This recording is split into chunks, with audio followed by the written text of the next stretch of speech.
Olá, paz do Senhor. Bom, para quem tá vendo esse vídeo aqui primeiro, eu estou contando aqui meu testemunho, minhas experiências que eu tive com Deus durante um ano.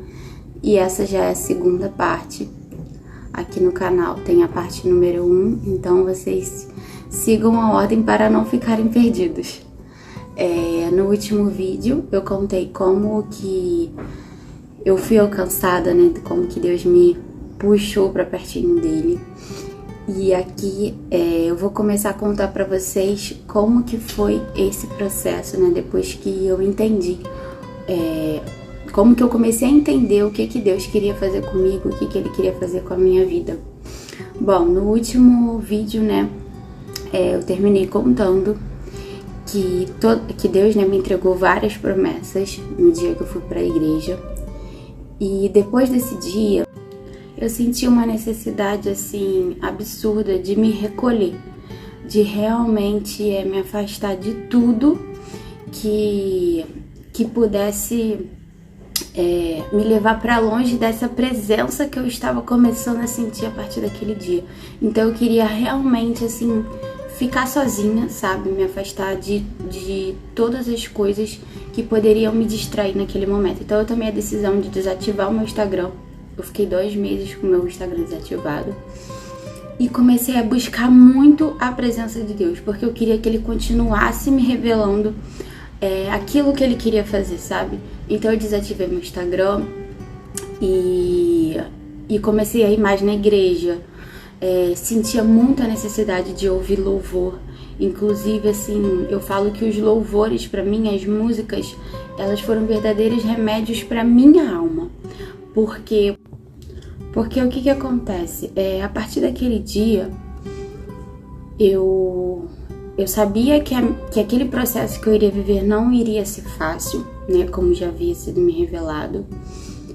E aí a gente entra até numa questão de um pouco de crença, né?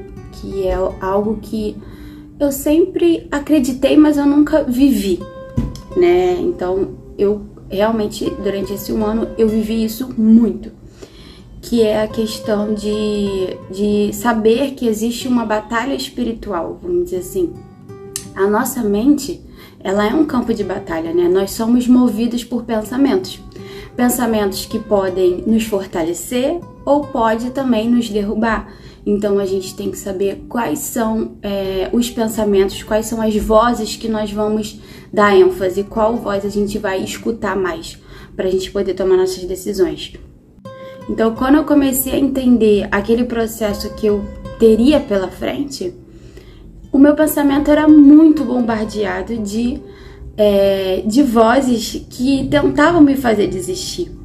Porque aquilo que Deus escreveu para cada um de nós, para os nossos caminhos, já está certo de acontecer. Mas tem vozes, tem influências na nossa mente que vai tentar nos fazer desistir para a gente não alcançar a promessa, para a gente não alcançar aquilo que Deus nos entregou. Então, o louvor, ele era como se fosse uma blindagem da minha mente, sabe? Quando eu escutava o louvor, eu ficava tão conectada a Deus, aquelas músicas, as coisas, que eu acabava me blindando daqueles pensamentos que tentavam me fazer parar, que me tentavam fazer desistir, que me tentavam fazer desacreditar daquilo que Deus já tinha me entregado. Então veja bem, Deus já havia me entregado uma promessa de que Ele iria restaurar meu casamento, a minha vida. E eu queria entender como que eu tinha que me posicionar, o que eu tinha que fazer para eu conseguir receber essa promessa. Porque muitas vezes a gente deixa de receber o extraordinário de Deus, o melhor dele, porque a gente não se posiciona da forma correta. A gente não faz o que precisa ser feito. Então, Deus não vai te entregar algo grandioso se você não estiver capacitada para receber. Você vai acabar jogando aquilo fora, você vai desperdiçar, porque você não está preparado ainda para receber o extraordinário de Deus, algo muito grande. Então, para a gente alcançar uma promessa, a gente precisa se preparar para isso. E aí, depois que eu recebi aquelas promessas na igreja, eu mesmo assim tentei buscar confirmações em outros lugares para falar assim, será mesmo que Deus vai fazer isso? Porque o cenário era totalmente contraditório. E aí eu lembro que eu fui em uma outra igreja, também num culto de revelação, libertação. Cheguei lá sozinha, ninguém me conhecia, ninguém sabia da minha história.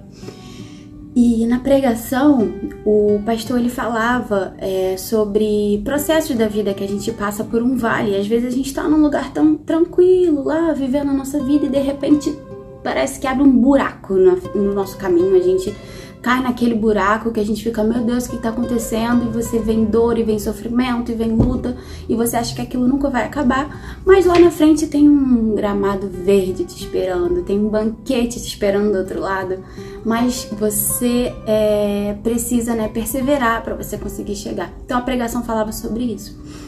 E assim, quando ele começava a falar, eu falava assim, meu Deus tá falando comigo, que eu tô vivendo exatamente isso. E aí o pastor parou na minha frente e falou assim, ele apontou pra mim e falou assim, você está no meio desse vale, não está? Deus está me mostrando aqui que você tá no meio desse vale, você vai chegar do outro lado, mas a sua luta não é contra o homem. A sua luta é contra o inferno. Falou assim, literalmente. Muita coisa vai tentar te fazer parar, muita coisa vai tentar te fazer desistir. Deus me mostra como que você vai sofrer assim nesse processo, mas a vitória já é sua, sabe? Você vai chegar do outro lado, você vai chegar. E aí quando ele falava isso, eu falava, meu Deus, que forte, né? Que confirmação.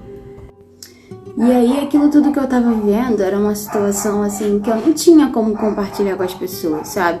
Só quem tá passando por isso é que verdadeiramente entende e sente. Então, assim, se eu começasse a contar um pouquinho para outras pessoas, as pessoas falavam, tá, e aí, você vai ficar aí esperando? Tipo, tua vida vai ficar em função disso? E muitas vezes eu pensava, realmente, eu falava, cara, eu vou ficar quanto tempo, assim, tipo, esperando, sabe? E só que era muito mais além disso. Eu comecei a entender que, assim, Deus já me falou o que Ele queria pra minha vida. Por que eu ia ser desobediente de falar, ah, tá bom, você quer isso, mas eu não quero. Vou seguir minha vida, vou fazer do meu jeito.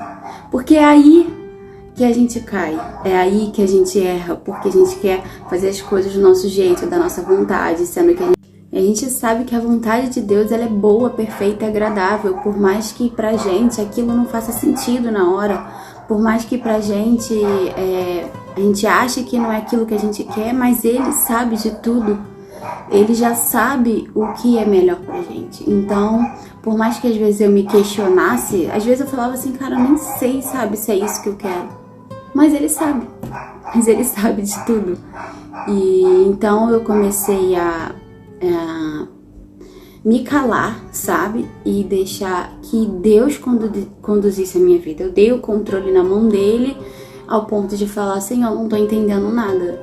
Eu nem sei o que eu quero, mas você sabe. Então me revela a sua vontade, faça o teu querer e que eu seja, obediente para poder saber esperar, entender e buscar, que eu sei que o melhor Ele iria fazer para mim. E nesse processo eu comecei a viver de uma forma que eu nunca tinha vivido antes. De qualquer decisão que eu fosse tomar, qualquer escolha, eu aprendi a consultar a Ele. Coisa que eu nunca fiz na minha vida. Às vezes você tá com uma proposta de emprego, às vezes você entra num relacionamento que você também não sabe se é da vontade de Deus. Mas você não sabe porque você não foi consultar, você não foi buscar a confirmação. E eu nunca vivi dessa forma. Eu fazer uma coisa e eu orar, e eu pedir, e eu buscar, e quando Ele me confirmasse, eu ia lá e fazer. E eu passei a viver isso. E assim, é muito incrível, é muito sobrenatural, porque Ele responde de verdade. Ele responde numa pregação, Ele responde numa passagem da Bíblia que você está lendo, Ele responde num louvor, Ele usa pessoas para te responder. Só para vocês terem uma ideia, assim, com um exemplo. Uma vez eu orei a Deus e pedi a Ele uma confirmação através de borboletas. Aqui no Grajaú tem muita borboleta, mas eu só vejo borboleta amarela. E eu falei, Senhor, se for para ser assim, me mostre uma borboleta verde. Se não for para ser assim, me mostre uma borboleta vermelha. E naquela semana, 2 vezes borboletas verdes apareceram para mim. Talvez para quem esteja muito distante da presença, da sensibilidade, talvez fala, cara, ela tá ficando louca. Mas para quem está próximo dele, para quem busca viver na presença dele, vai saber do que eu tô falando. Porque eu nunca tinha vivido essa experiência. E por isso que cada vez mais eu tenho o desejo de mergulhar, de buscar, de ficar sensível para eu poder realmente viver a vontade dele, não a minha. Então a primeira lição que eu tirei logo de cara no deserto, né, nesse processo que eu estava iniciando de ficar somente com ele, foi de eu aprender a consultar Deus antes de tomar minhas decisões. A segunda coisa foi que, como eu já tinha dito também uma vez, eu era uma pessoa muito ansiosa, muito dependente emocionalmente. Eu era uma pessoa impulsiva, eu vi uma coisa, eu falava uma coisa, eu já retrucava na hora. E eu comecei a orar muito a Deus para poder me libertar desses defeitos, sabe? Porque muitas vezes a gente fala, eu sou assim, pronto, acabou. Quem quiser que aprenda a conviver com meus defeitos. Mas é muito bom a gente reconhecer esses defeitos e querer mudar e pedir para mudar, sabe? Então eu comecei a orar para Deus, para Ele me moldar, Ele me transformar, porque eu sabia que isso não era uma coisa que fazia bem para mim. Então, quanto mais eu buscava, mais eu passava por provas, eu passava por situações que eu via se eu realmente estava conseguindo, né? Estava sendo transformada, se eu estava sendo mudada, né? Por situações que em outro momento eu iria responder, mas aí eu já parecia que eu tinha uma paz, uma coisa que eu falava assim, eu respondia de outra forma, né? Eu tinha sabedoria, Deus começou a me dar muita sabedoria, né? A mulher sábia, ela edifica a sua casa, a mulher tola, ela destrói. Então, assim, muitas situações eu não tinha sabedoria para eu poder conduzir, então Deus foi começando a me dar essa sabedoria. E eu fui vendo que realmente é possível a gente ser transformado quando a gente quer e a gente permite que Ele faça isso na nossa vida. E uma coisa muito forte, assim, que Deus revelou pra mim durante esse período, né, de busca, porque, como eu disse, eu era uma pessoa que eu tinha dependência emocional. Muita coisa eu não sabia fazer sozinha, eu não conseguia ir no cinema sozinha, assim, coisas básicas eu não sabia. E aí eu fui buscar lá no meu passado, por que eu sou assim? Por que eu, por tantos anos, eu vivia nessa dependência? Então, eu fui uma pessoa que eu comecei a namorar muito nova. Eu tinha 13 anos. E eu saía de um relacionamento, eu entrava em outro, né? Na verdade, nós somos um pouco ensinados, né? Pra esquecer, só arrumar outro. Pra esquecer, é só arrumar outro. E a minha vida inteira eu fui assim, né? Eu não ficava sozinha. Eu ia entrando no relacionamento. E aí Deus falou pra mim, dessa vez você não vai ser curada no homem. Você vai ser curada em mim. Então isso foi uma coisa que falou muito forte comigo e que me fez querer viver aquele processo, sabe? Então eu sabia que independente se fosse pra restaurar meu casamento ou se fosse pra eu entrar num outro relacionamento, eu precisava ser curada. Durante 30 anos eu nunca tinha passado por esse entendimento, sabe? Eu precisava ser curada, eu precisava ser transformada, independente de quem fosse entrar na minha vida, eu precisava passar por isso. E enquanto eu tava vivendo esse processo, né, de transformação, ao mesmo tempo eu estava vivendo uma batalha muito forte, porque ao mesmo tempo que eu buscava, tudo do outro lado aconteceu ao contrário. Eu vivia numa luta muito grande de ver e viver situações que eu falava, cara, é impossível, né? É impossível as coisas se resolverem. Eu e ela, se a gente brigava muito mais separada do que junto. Essa é uma das verdades que a gente descobriu. E falava assim, cara, não tem como, sabe? Não tem como. E às vezes eu questionava, Senhor, é isso mesmo que você quer? É isso mesmo que você quer? Mas como eu falei, eu não tomava nenhuma decisão sozinha. Deixava que Ele conduzisse a minha vida. E uma vez, teve uma pregação na igreja que a pastora falou assim, às vezes a gente não está preparado para receber milagres grandes, né? Mas Deus vai fazendo pequenos milagres pra gente ver que Ele está presente na nossa vida. E aí eu lembro que logo depois aconteceu uma situação com a Júlia. A Júlia ela começou a ficar doente, né? Ela tava com muita febre. E aí a pediatra achou melhor ela fazer o teste do Covid. E eu fui com ela, acabou que a gente fez até no posto, a gente não tava conseguindo fazer no particular. E aí a gente resolveu fazer no posto. E eu falei assim, já que eu tô fazendo no posto, né, não precisa pagar, vou fazer também. Porque se ela tiver, provavelmente eu também estou. Já que a gente vivia grudada, ela dormia comigo. E aí a gente foi fazer o teste e a Júlia deu positivo e eu dei negativo. A Júlia, ela tava com tosse, febre, né, todos os sintomas, eu não estava sentindo nada. Mas pra mim aquilo já tinha sido um milagre, né, porque ela vivia pendurada em cima de mim, a gente dormia junto e ela deu positivo e eu dei negativo. Nesse dia que a gente fez o exame, era o dia que tinha o culto, né, que eu vou toda quinta-feira. Aí eu fui pedir pro Wallace vir e ficar com ela, pra eu poder ir na igreja. E aí quando ele chegou pra ficar com ela, eu fui pra igreja. Quando eu cheguei lá na igreja, já tinha começado o culto. E aí a pastora, ela falou assim, eles tinham acabado de fazer uma oração. E aí quando ela acabava de orar, ela começava a entregar tudo que, enquanto ela estava orando, ela estava assim, tendo visão, né? E aí ela falou assim, na verdade nesse dia era a irmã da minha pastora. Ela falou assim, olha, enquanto eu estava orando aqui, aí falou várias coisas. E uma dessas coisas foi, Deus me mostrou uma menina de aproximadamente 7 anos, com uma roupinha toda rosa, e tinha 2 anjos em volta dela, levando a cura para ela, na parte respiratória. Aí quando ela falou isso, quando eu saí de casa, a Júlia estava realmente de roupa toda rosa, ela estava de pijaminha todo rosa. E aí ela perguntou a uma senhora, é a sua filha? Ela falou assim, não, minha filha tem uns 12 anos. Aí eu fui, levantei a mão e falei assim, não, é minha filha.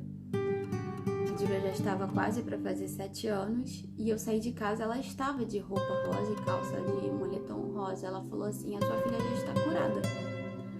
Aí tá, acabou o culto, aí eu fui conversar com ela. Eu falei assim, poxa, você descreveu tipo a minha filha e ela realmente tá doente, né? Ela tá com Covid, que pega a parte respiratória. Ela falou assim, a sua filha já está curada. Eu falei, então, mas sábado, isso era quinta-feira, sábado ela até festa junina da escola, a gente já não ia mais, porque, né, ela tava com Covid. Ela falou assim, não, vocês vão na festa, sua filha tá curada.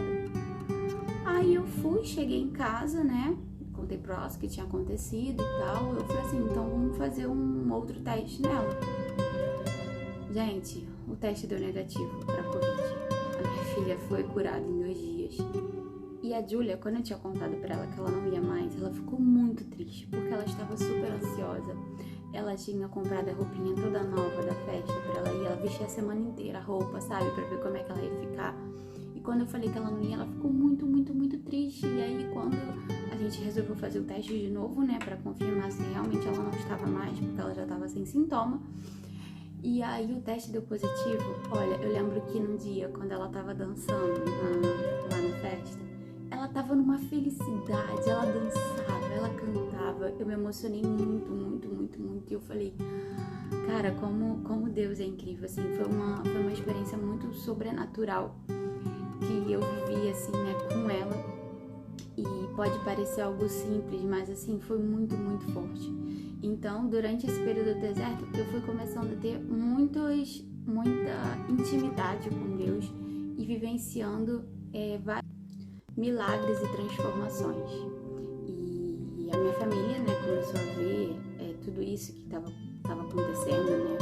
Eu contava poucas coisas, assim, né, como esse testemunho da Júlia, não tem como não contar, não glorificar o nome de Deus diante daquilo que ele tinha feito. E Eu vou encerrar agora essa segunda parte do meu testemunho para não ficar muito grande o vídeo. E eu volto para dar continuidade porque ainda aconteceram muitas outras coisas depois disso, mas o que eu quero deixar de mensagem para vocês: entreguem o controle da vida de vocês para Ele, sabe? Consulta a Deus antes de tomar qualquer decisão, porque por mais que pra gente aquilo não faça sentido, sabe? Tudo está na mão dele, tudo está sob o controle dele e ele sempre vai fazer o que é melhor pra gente.